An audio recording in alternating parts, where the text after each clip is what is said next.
В ноябре 1944 года пилоты, совершавшие ночные полеты на территории Германии, стали сообщать о наблюдении быстро движущихся светящихся объектов, следующих за их самолетами.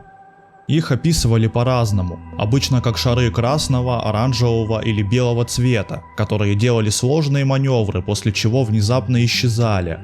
По словам пилотов, в ту ночь от 8 до 10 объектов преследовали самолеты и вели себя так, будто кем-то управляются, но не проявляли враждебности. Оторваться от них или сбить их также не удавалось. Военные серьезно отнеслись к наблюдениям этих объектов, так как подозревали, что они являются секретным оружием немцев. Но впоследствии выяснилось, что немецкие и японские пилоты также наблюдали аналогичные объекты. 15 января 1945 года журнал Time опубликовал материал под названием Foo Fighter, в котором сообщалось, что истребители ВВС США более месяца преследуют огненные шары, которые летчики называют Foo Fighters. Были приведены разнообразные описания этих объектов, общим в которых было то, что они преследовали самолеты на высокой скорости, около 320 км в час. Они появлялись поодиночке или группами до 10 огней, перемещаясь строем. Также они могли превосходить по маневренности самолеты, за которыми следовали, при этом никогда не отображаясь на радаре. Изначально этим термином обозначался определенный тип объектов, впервые описанный 415-й тактической истребительной эскадрильей, но впоследствии так стали называть все НЛО этого периода.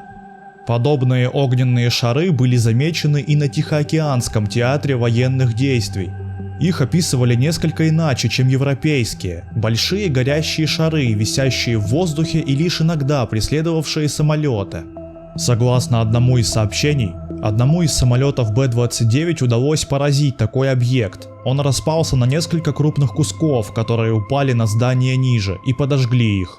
Сообщений об агрессивных действиях со стороны этих объектов также не поступало. Из-за секретности и цензуры военного времени большинство сообщений о странных огнях и необычных летательных аппаратах никогда не публиковались из-за возможности того, что это могло быть немецкое секретное оружие. Кроме того, офицеры разведки отдельных подразделений решали, были ли такие сообщения официально зарегистрированы, а затем отправляли их по цепочке командования для анализа. Они часто игнорировали показания экипажа и вместо этого спрашивали их, пили ли они алкоголь. Если официальные отчеты были поданы, следовали грубые комментарии и насмешки от коллег, по крайней мере, пока они тоже не увидели что-то странное и тревожное. Существующие сообщения о Foo Fighters лишь часть гораздо большего числа наблюдений. После войны группа Робертсона по изучению подобных явлений сделала вывод, что они, по всей видимости, не представляют угрозы.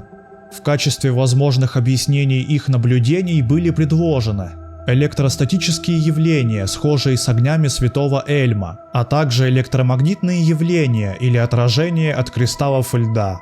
В докладе группы есть предположение, если бы термин «летающие тарелки» пользовался популярностью во время войны, то Foo Fighters попали бы в эту категорию. Наблюдения за этим явлением во время Второй мировой войны стали одними из первых массовых упоминаний о неопознанных летающих объектах. Однако термин НЛО появился позже, в 1947 году, и был придуман Эдвардом Джеймсом Руппельтом. С того времени произошло много интересных и известных событий по этой теме, о которых я расскажу в следующих видео. Случаи НЛО, или как их теперь называют неопознанные аномальные феномены, фиксируются сотнями каждый год и продолжают происходить по сей день. Спасибо за просмотр видео, ставь лайк, если было интересно, и подписывайся на канал, впереди нас ждет много интересного.